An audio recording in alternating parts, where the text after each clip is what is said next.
তাতে শান্তি। মৃত্যুঞ্জয় যীশু তুমি শান্তিদাতা, কৰো তোমাক আমি আৰাধনা। মৃত্যুঞ্জয় যীশু তুমি শান্তিদাতা, কৰো তোমাক আমি আৰাধনা। আহুনিত তোমাৰ কাষলে, তুমি দিয়া পৰিত্ৰাণ লভিবলে। আহুনিত তোমাৰ কাষলে, তুমি দিয়া পৰিত্ৰাণ লভিবলে। শালোম শালোম, শান্তি শান্তি।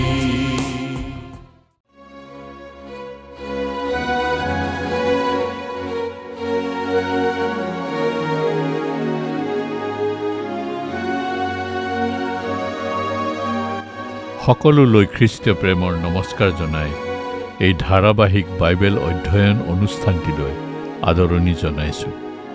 আহক পবিত্ৰ বাইবেলৰ তত্ত্বসমূহ শুনি সকলোৱে আশীৰ্বাদ প্ৰাপ্ত হওঁ।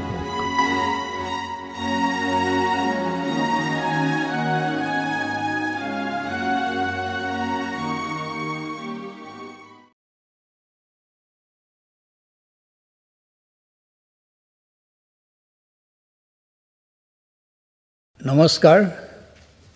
আমি বাইবেল অধ্যয়ন কৰি আহিছোঁ যোহানে লিখা শুভবাৰ্তাৰ পৰা, আৰু আজি চতুৰ্থ খণ্ড বা এপিছ'ড নম্বৰ 4। আমি যোহন শুভবাৰ্তা 2 অধ্যায় 1 পৰা 12 পদলৈকে। ইয়াত আমি পাম বিবাহ ঘৰত যীশুখ্ৰীষ্টই পানীক দ্ৰাক্ষাৰসলৈ পৰিণত কৰা, Jesus turning water into wine. আৰম্ভ কৰিছে, পাছে 3 দিনৰ দিনা গালিলৰ কানা নগৰত এখন বিয়া হৈছিল, আৰু যীশুৰ মাক তাত আছিল। সেই বিয়ালৈ যীশু আৰু তেওঁৰ শিষ্যবিলাককো নিমন্ত্ৰণ কৰা হৈছিল। প্ৰথম আৰু 2 পদত পাইছোঁ আমি। ইয়াতে কান্না বুলি কৈছে, আচলতে কান্না নহয়, কানা। দতিয়া 9 নহয়, কানা নগৰ। অৰিজিনেল গ্ৰীক ভাৰ্চনতো কানা কৈছে, ইংলিছ ভাৰ্চনতো কানা। এই কানা হৈছে, আৰু এই কানা নগৰ কথা যোহন শুভবাৰ্তাতহে আছে কেৱল। ই হৈছে গালিল প্ৰদেশৰ নাচৰতৰ উত্তৰ ফালে থকা এখন নগৰ কানা। এখন বিয়া হৈছিল বুলি আছে। বিবাহ হৈছে সমাজৰ বাবে ঈশ্বৰে স্থাপন কৰা ব্যৱস্থা। যীশুৰ মাক তাত আছিল, হয়তো মৰিয়মৰ সম্বন্ধীয়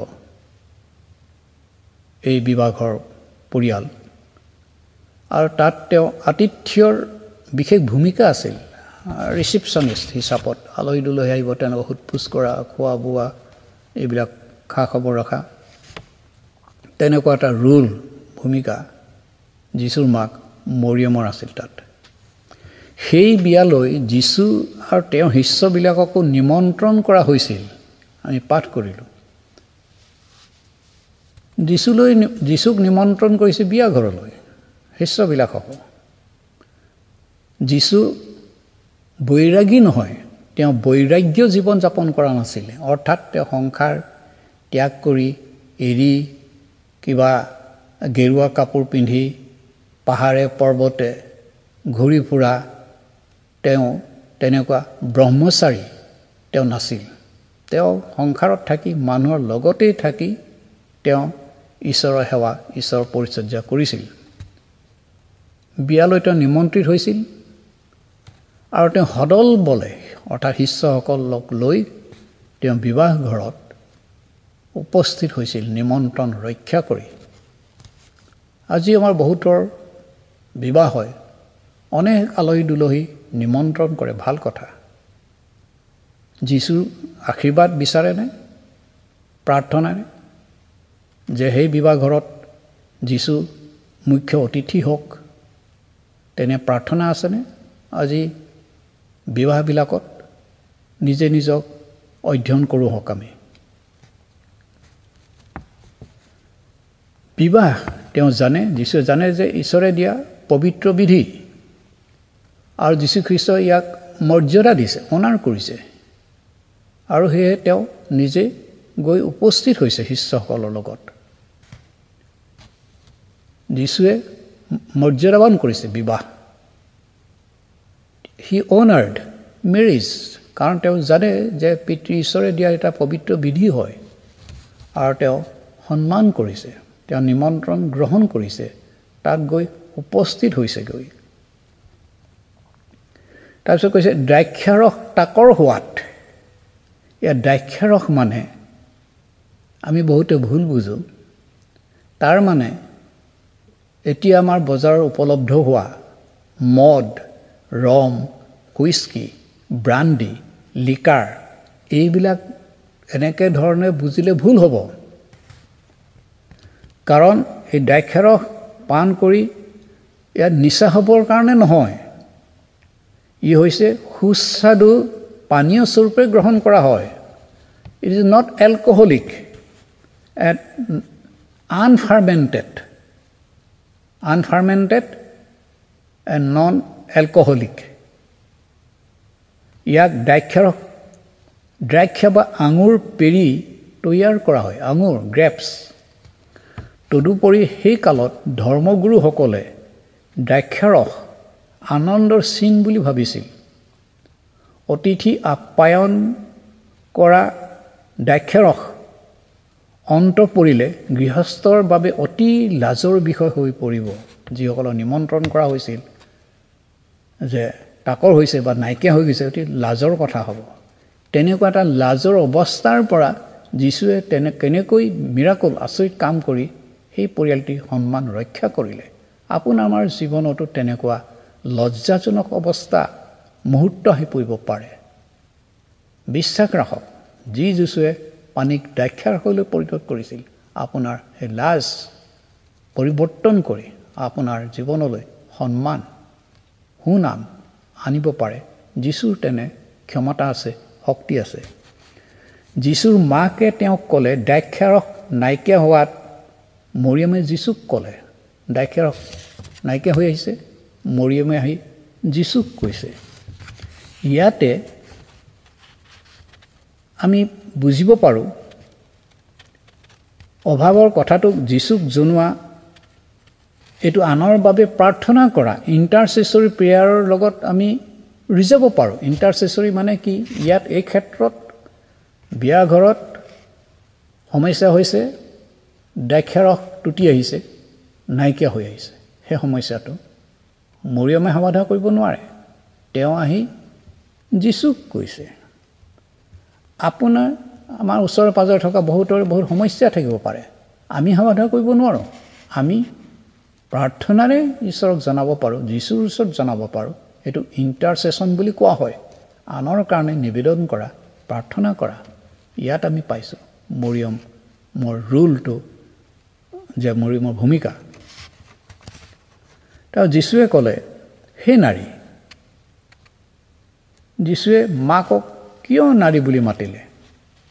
আন ঠাইতো আছে, ক্ৰুচত থাকোঁতে 19:26 গ্ৰীক ভাষাত এই নাৰী অৰিজিনেল, কাৰণ নতুন নিয়ম গ্ৰীক ভাষাত লিখা হৈছিল, আমি পাই আহিলোঁ যোহন বাৰ্তাও গুণে। আনকি ৰোমৰ ৰজা সম্ৰাট আগষ্টছে ৰাণী ক্লিঅ'পেট্ৰাক তেনেকৈ সম্বোধন কৰিছিল গুণে বুলি। ইয়াৰ অৰ্থ হৈছে সন্মানিত বা ভদ্ৰ মহিলা, বা খাটি অসমীয়া ভাষাত ক'বলৈ গ'লে আইদেউ। তেনে সন্মানপূৰ্বক ভাৱেহে মৰিয়মক সম্বোধন কৰিছে যীশুৱে। কিন্তু অসমীয়া বাইবেলত নাৰী বুলি উল্লেখ থকাৰ কাৰণে বহুতে এইটো নিন্দাসূচক শব্দ বুলি ভাবে সেইটো এটা ভুল ধাৰণা, নিন্দা কৰা নহয়। তাৰোপৰি আমি জানিব লাগে যে যীশু ঈশ্বৰৰ পুত্ৰ, মানুহৰ তেজৰ সম্বন্ধৰ পুত্ৰ নহয়, সিও এটা কাৰণ হ'ব পাৰে। তাৰ যীশুৱে কৈছে মোৰ লগত তোমাৰ লগত মোৰ কি কাম। যীশুৱে ক'ব বিচাৰিছে যে তেওঁ আৰু তেওঁৰ মাকৰ চিন্তা একে নহয়, মোৰ সময় এতিয়া নহয়।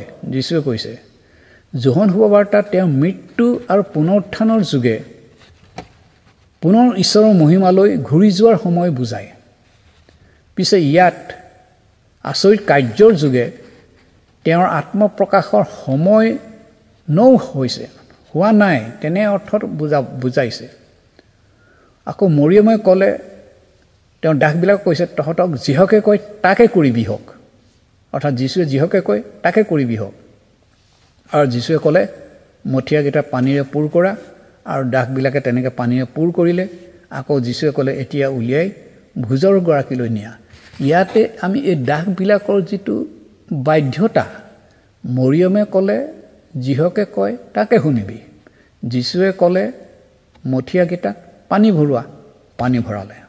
আকৌ ক'লে এতিয়া ভোজৰ গৰাকীৰ ওচৰলৈ লৈ যা, গৰাকীৰ ওচৰলৈ লৈ গ'ল। তেওঁলোকৰ যিটো ইমপ্লিচিট ফেইথ, সৰল বিশ্বাস আৰু যি বাধ্য যীশুৰ প্ৰতি, তাৰ পৰা আমি পালোঁ আচৰিত কাৰ্য। সেই পানী দ্ৰাক্ষাৰসলৈ পৰিণত হ'ল।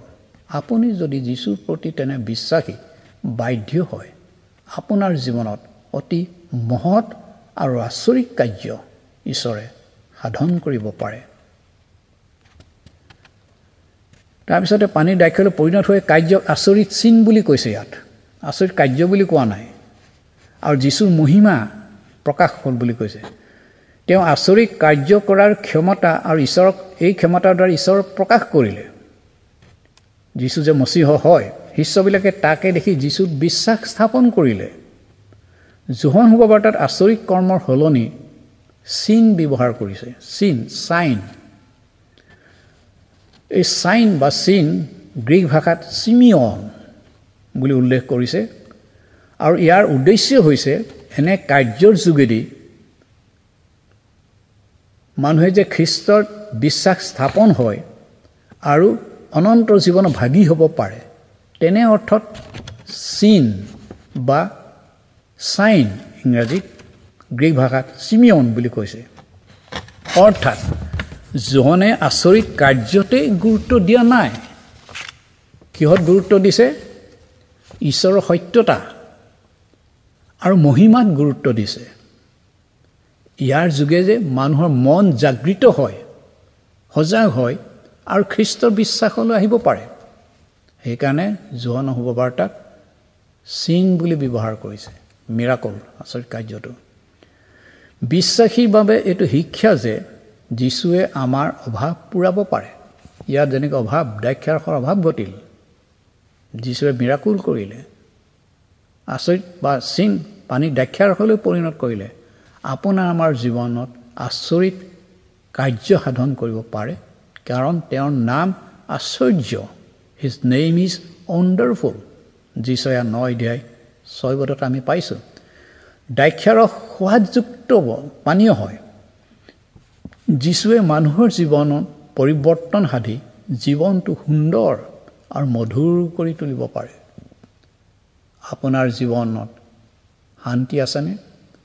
আনন্দ আছেনে? আপুনি নিৰস যে ৰসাল নাই, জীৱনত যে তৃপ্ত নহয়, অভাৱ, অশান্তি, কিবা এটা জোৰা নাই, অনুভৱ নকৰেনে? যীশুৱে অভাৱ পূৰ কৰিলে, পানীক দ্ৰাক্ষাৰসলৈ পৰিণত কৰিলে, সোৱাদযুক্ত পানীয়লৈ পৰিণত কৰিলে। আপোনাৰ জীৱন তিতা কাহাৰ জীৱন, নিৰস জীৱন, আপোনাৰ জীৱন ৰসাল, সাৰুৱা কৰি তুলিব পাৰে। বিয়া ঘৰত যীশুৱে যেনেকৈ পানীক দ্ৰাক্ষাৰসলৈ পৰিণত কৰিলে, আপোনাৰ জীৱনো আচৰিতভাৱে আপোনাৰ জীৱন পৰিৱৰ্তন সাধিব পাৰে। আপোনাৰ জীৱনত সুখ শান্তি সদায় থাকে।